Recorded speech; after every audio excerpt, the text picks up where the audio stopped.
Oh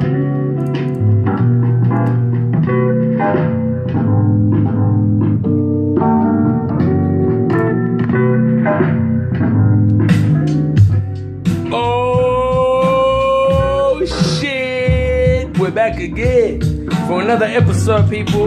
And this week I have something very special for everybody out there. Something super special. I'm gonna show you guys how to make your own reverb, your own analog reverb, man. So without further ado, people, this is Weekend Beat Time. Alright guys, we're back again for another week of Weekend Beat Time. I hope everybody's doing well, man. This fool in the background, that's my boy Will. Say what's up, Will. What's up, everybody? What's up, man? We're just chilling at his studio, and I thought, you know what, this is actually a good opportunity to show you guys one of my techniques, man, because we're in a warehouse, all right? And you need a warehouse for this technique. And before you start tripping and looking at your finances, you're like, I can't afford a warehouse. I just mean, like, you need the space. You need the space. What this lesson is about, right, what this episode is about, is basically going to teach you guys how to make your own reverb, all right? Using a microphone, using a couple of different things, man, but that's all you need. Back in the days, around the 60s, the 70s, this was actually a really popular technique for people who were making rock music, man, to give them that ambience. If they didn't have all the synthetic reverbs that are out there currently, so they had to be imaginative and they had to come up with their own reverb, their own way of giving things spaces. That's what I'm gonna give you guys, because it's actually pretty cool, man. Layer it on your drums, man. So let's get into it, guys. I'm gonna run through a couple of things that you actually need, and then once we've got that, I'm gonna look for a space in this warehouse so that we can create this this reverb I'm talking about. All right, guys. So what we're basically gonna be doing is we are going to be using some equipment. Right? This is equipment that anybody can use. All right? Because, you know, I wouldn't make videos about things that are too complicated. So you guys are just gonna basically need a phone. You're gonna need your beat. And all you're going to be doing, guys, is you're just going to be going into a space, and I'm going to show you guys how to record it, a couple of things to think about, and then we're going to use the space of that room to actually layer it on our beat. All right? So here's a couple of things that you guys need. So what you actually need is the following. All right? Now, again, forgive me, guys, for these highly technical drawings that I've got here. Look like the schematics to the fucking lunar module or something, right? So first, what you need is a phone, all right? Now, the reason why you need the phone, guys, is because you're basically using the voice memo app on it, on your smartphone, to record the audio, all right? That's to record the reverb in the room as you're playing it, all right? You can get yourself an external microphone. These are called shotgun microphones, all right? They're like long stick ones. You don't want the typical ones that you see people holding on stage when they're doing gigs and that sort of stuff, because that won't pick up enough of the reverb, right? You need this. It's like a directional microphone. Yeah, look, man, there are other videos on YouTube on microphones. You guys can check that sort of stuff out. All right.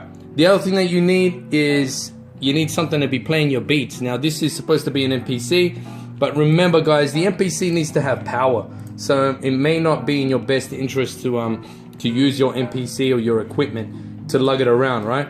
And on top of that, you also are gonna need a speaker, all right? The alternative to this, right, is to basically just take an MP3 player or whatever, an iPod, whatever it is that you have, and just take one of them out just to play your beats. Because remember, guys, you're gonna be using your phone to record, all right? The last thing that you're gonna need is some sort of audio device, right? You're gonna need either a speaker, but again, guys, it might need to be powered, or get yourself one of these or something, right? This is like what do you call it? One of them, like a Bluetooth speaker, all right? I'm not promoting this, so I'm not showing the brand, all right? But that's all you need. So you just basically need the microphone, something to record it, something to play it, and something for the audio to come out of, all right? The next step, guys, is going to be finding the room, all right? Let's do it. All right, guys, so I basically have the audio playing right here, all right? It's just a basic speaker or whatever. It's coming out of my MPC. And this is basically the room we're capturing, right here. See that? Kind of a tall room. All that, right? We're basically gonna be coming. You see where that door is right there? That's where the music's gonna be escaping, right? And because that's where the music's gonna be escaping, that's going to be where we're gonna sit our microphone. Now, I mean, you can sit it in different parts of the room. You'll get different reverb, but I'm betting that that's gonna be the best place, all right? Because that's where the sound's kind of escaping, and it's gonna capture the whole room right on that exit, all right? So I'm gonna use the voice recorder memo, the memo recorder on my phone here, and to capture the reverb. All right, so let's do that. Here on the exit, see that? You can hear it.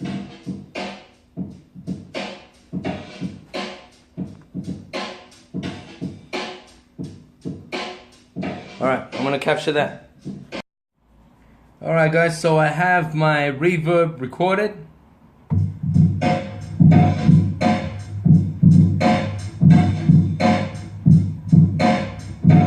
Now the great thing is that you don't have to worry too much about white noise, as in just the noise that comes from crap microphones and just, yeah, there's just the proper filtration isn't there on the microphone. To protect the sound from coming in clean. You don't have to worry about that because it actually adds to the character of the beat. All right. So this is the actual beat here that we were recording for.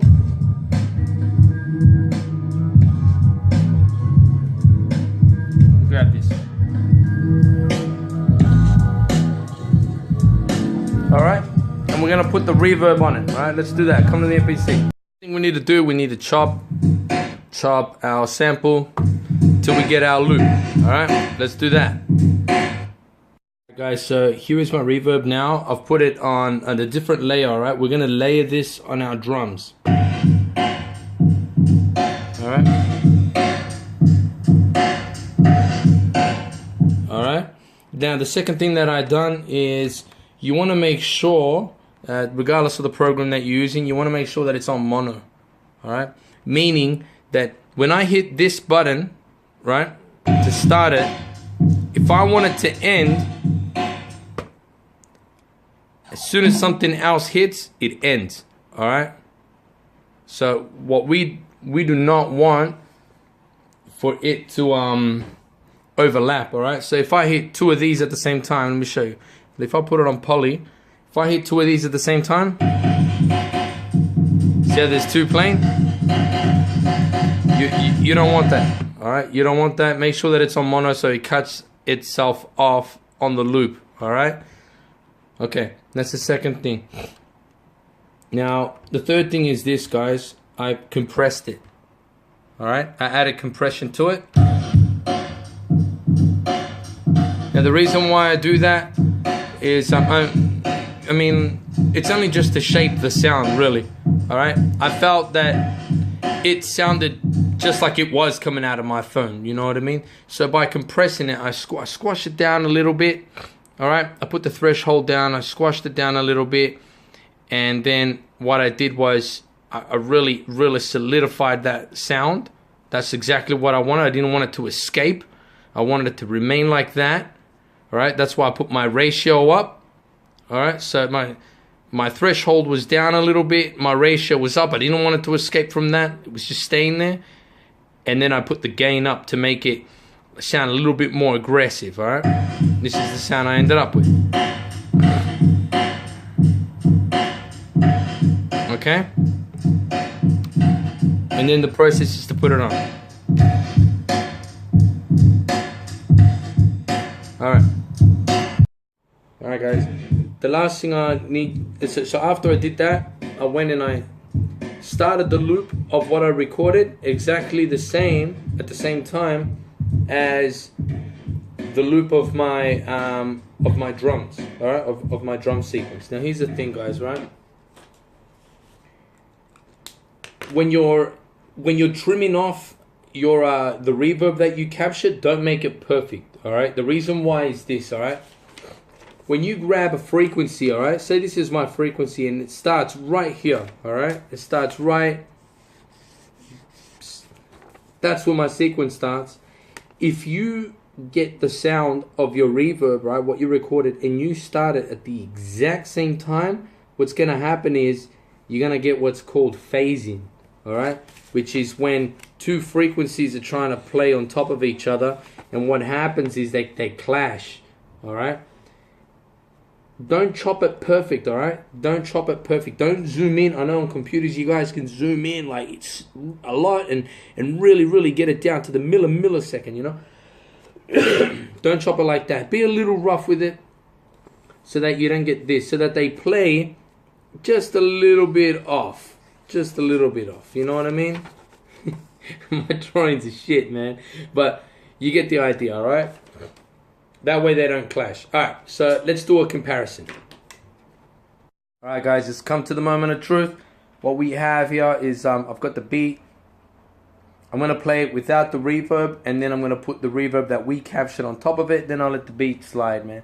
But just remember guys, you really want to do this sort of stuff and experiment, because, you know, like, there's nothing like just saying that the reverb that you have was captured in a place, like in my case, in my friend's studio, you know, the warehouse, Wicked of Oz, where they make movies and take photographs and do all this sort of stuff. So to know that your reverb comes from different places around you, it really represents who you are, man. So do that, all right? Now let's play this. This is the drums without the reverb.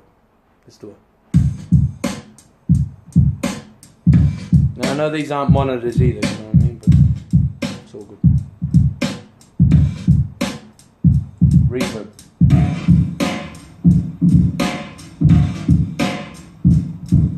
It's good color, good color.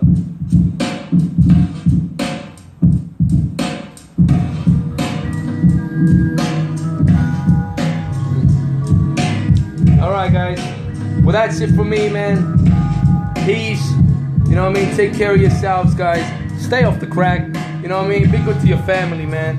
Alright? And I'll be back with something else for you guys, man. I hope you enjoyed the episode.